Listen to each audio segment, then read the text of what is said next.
Hello guys, welcome back to my channel. In this particular video, I'm going to take you through the if function. And for this function, it will always check whether a certain condition is met. If that condition is met or is true, it will always return a certain value.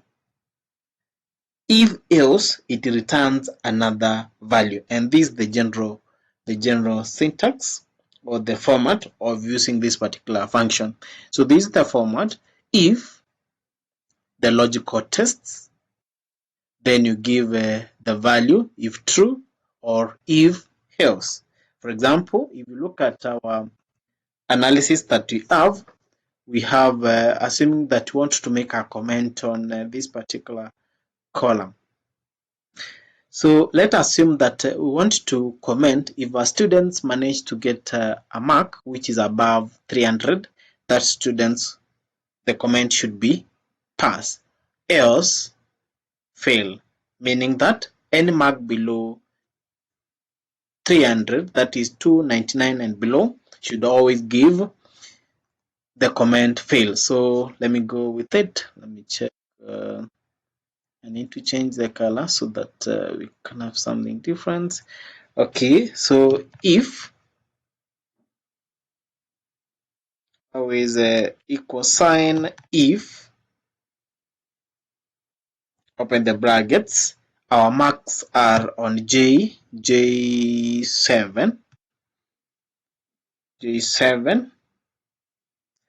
the students manage to get a mark greater than 300,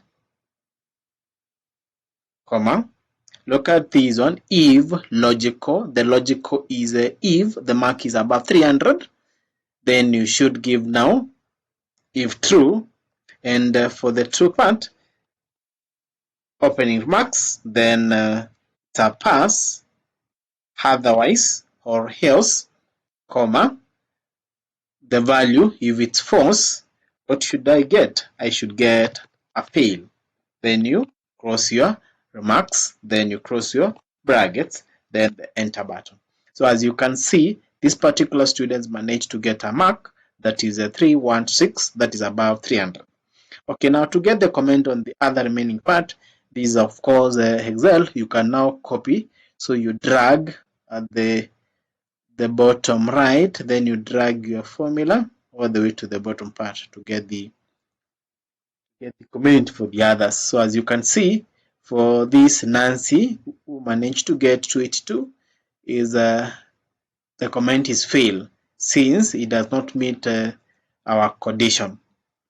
Then we have this one is also fail, 246, 340 is a pass, 294 is a fail, 309 is pass, 379 is pass, 293 is a fail. Anything that is below 300 should be a fail, but anything above the 300 should always give a comment pass. So that is how easy you can work with the if function.